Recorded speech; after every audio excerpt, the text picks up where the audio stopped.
Aujourd'hui, la thématique qu'on va développer, elle est vraiment assez spéciale.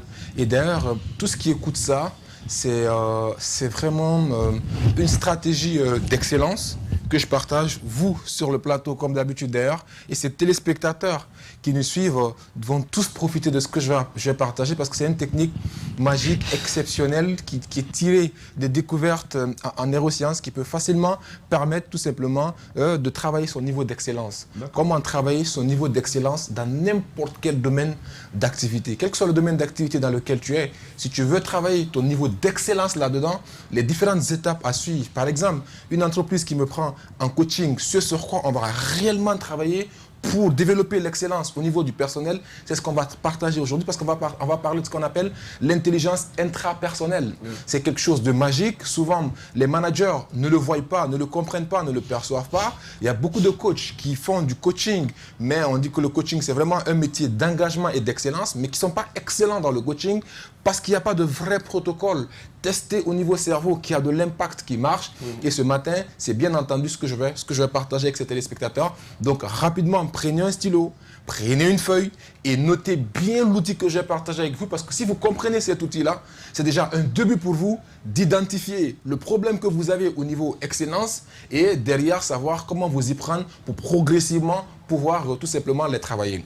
Alors, si c'est bon pour vous qui devez vous-même noter, je ne sais pas comment vous allez vous y prendre, si c'est bon pour vous, si c'est OK pour vous, c'est parti. D'accord. Je rappelle, la thématique, tu as dit c'est quoi et quoi?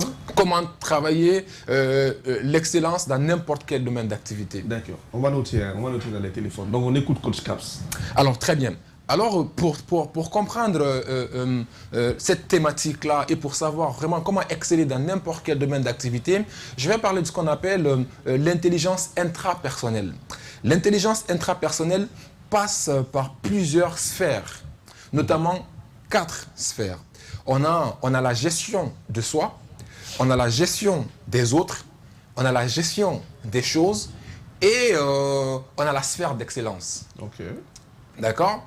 Et je vais juste ressortir un fait, c'est que le point de rencontre de ces différentes sphères-là, de ces différents ensembles-là, vont nous mener justement vers ce qu'on appelle la sphère d'excellence. Et c'est là où tout le monde doit chercher à y être. Mais pour y être, c'est pas donné à tout le monde. C'est pas quelque chose de facile. Ça prend bien entendu du temps, mais avec de la répétition, de l'entraînement, de l'engagement, du dévouement, l'envie d'exceller. Parce que dans la vie, Chiplo, vous savez, c'est comme une compétition.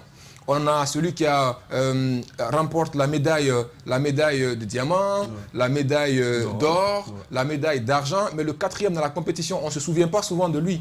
Les 3 premiers, on s'en souvient, et même les deux derniers, on peut même les oublier, on ne retient que le premier. Donc dans la vie, il faut toujours tout faire pour être numéro 1. Il y a dans ce livre... La magie de voir grand, où l'auteur te dit, je ne suis pas venu dans ce monde pour évoluer en 2e classe, mais en 1re classe. Il dit, c'est pourquoi quand tu montes dans un avion, on traverse la classe économique pour aller dans la classe business, pour aller en classe affaires, donc la 1re classe. Donc il faut se hisser à ce niveau-là. Alors comment y arriver? Alors si c'est bon avec la régie, on peut venir avec la première image pour permettre aux téléspectateurs justement de comprendre c'est quoi cette intelligence intrapersonnelle. Donc vous voyez très bien là, vous avez... la première sphère, ce premier ensemble-là, qu'on appelle la gestion, ça c'est la gestion de soi. Entendez par gestion de soi, affirmation de soi, confiance en soi, communication, etc., gestion des émotions, tout ce qui est lié à ta personne toi-même. La seconde sphère, c'est la gestion des autres. Là, c'est au niveau intelligence relationnelle, ça c'est les relations sociales. Comment facilement rentrer en contact avec les gens, comment entretenir cette relation-là, parce que la vie, c'est le réseau.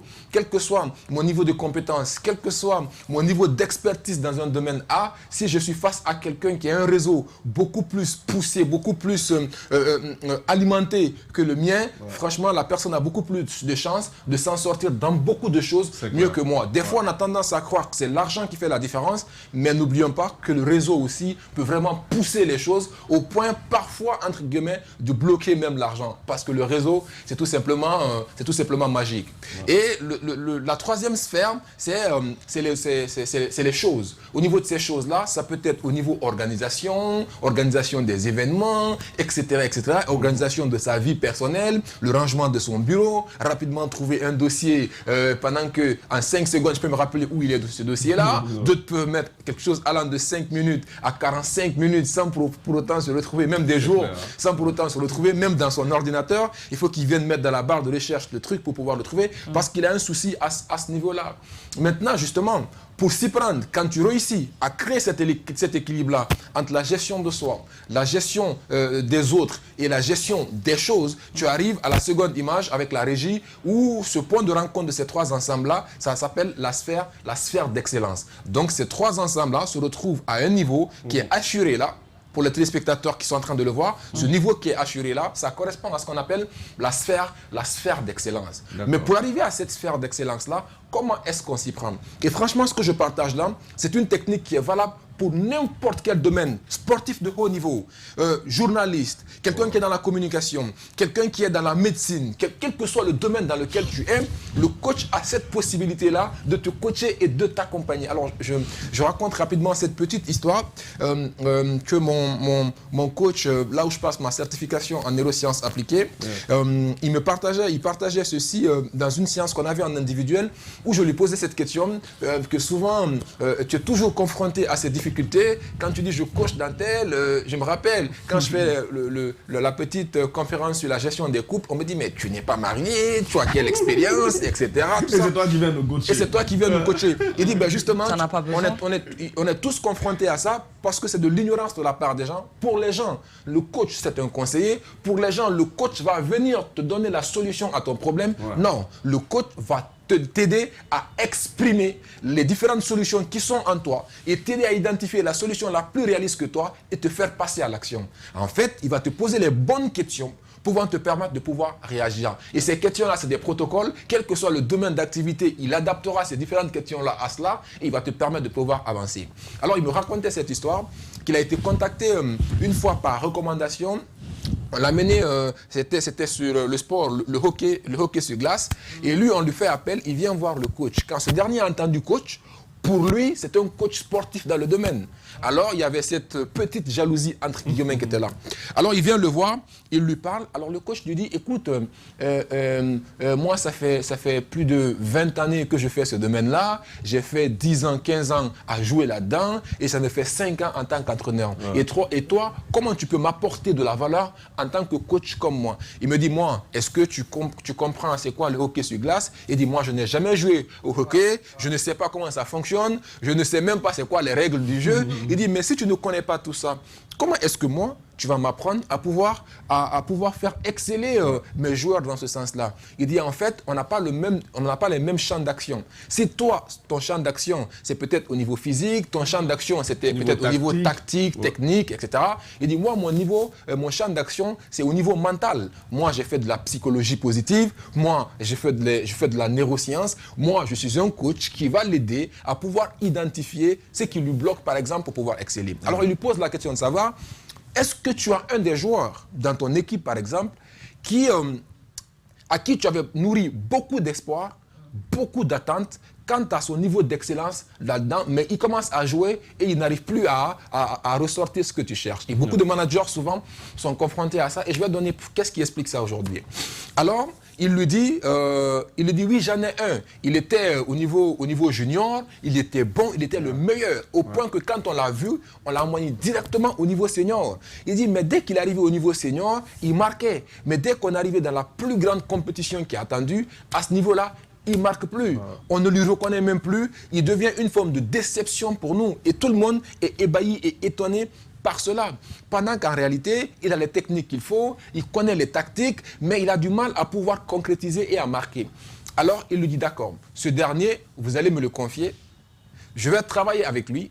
Je vais faire seulement 3 séances avec lui. Et au bout des 3 séances-là, vous allez le faire jouer.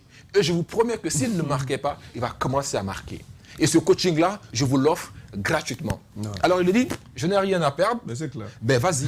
Alors, il le récupère. Il commence à le coacher, il commence à l'accompagner. Au bout de la 3e séance, effectivement, le gars rejoue et il marque. Après, le coach lui demande, mais comment tu as réussi? Il dit, en fait, je t'explique.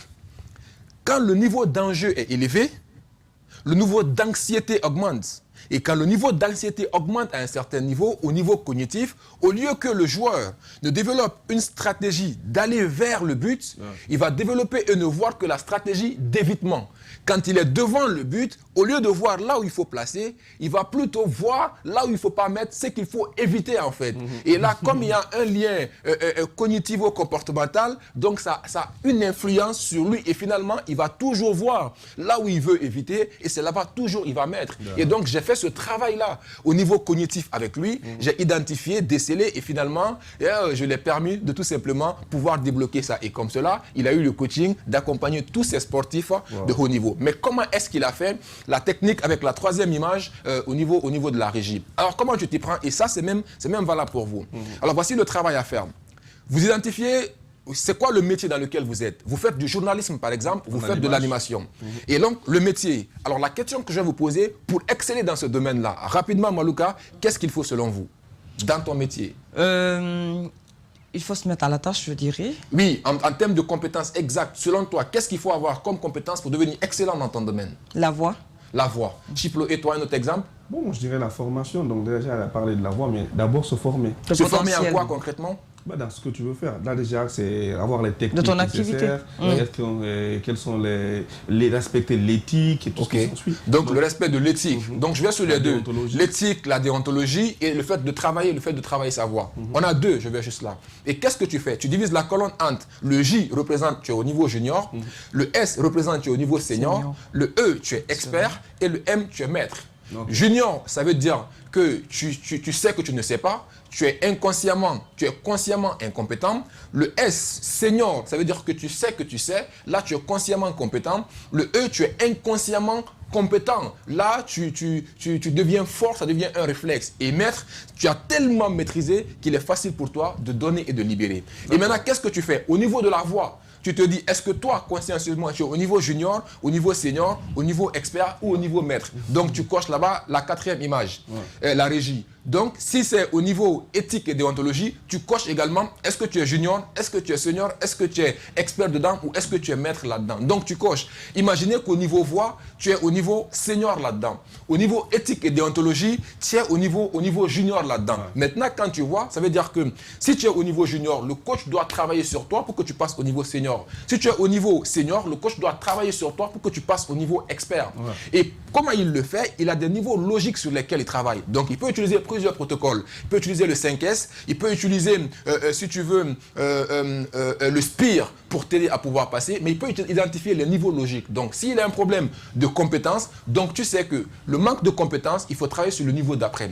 Albert Einstein dit que pour résoudre un problème, il faut identifier le niveau de conscience qui crée un problème ne peut pas le résoudre. Il faut une conscience supérieure au niveau du conscience qui a créé le problème pour pouvoir le résoudre. Alors, si tu as un problème au niveau environnement, le coach doit travailler sur ton comportement. Si tu as un souci au niveau comportement, le coach doit travailler sur tes capacités, c'est-à-dire tes compétences et tes connaissances comme ce niveau-là. Si tu as un problème au niveau capacité, le coach doit faire un travail au niveau croyance. Si tu as un problème au niveau croyance, le coach doit faire un travail au niveau, si vous voulez, au niveau mission. Donc, ce sont ces différents paliers. Donc, le coach connaît le niveau d'après et maintenant, il t'amène vers ces différentes solutions. Je dis à Chiplo, au niveau éthique et déontologie, d'accord, c'est ton problème.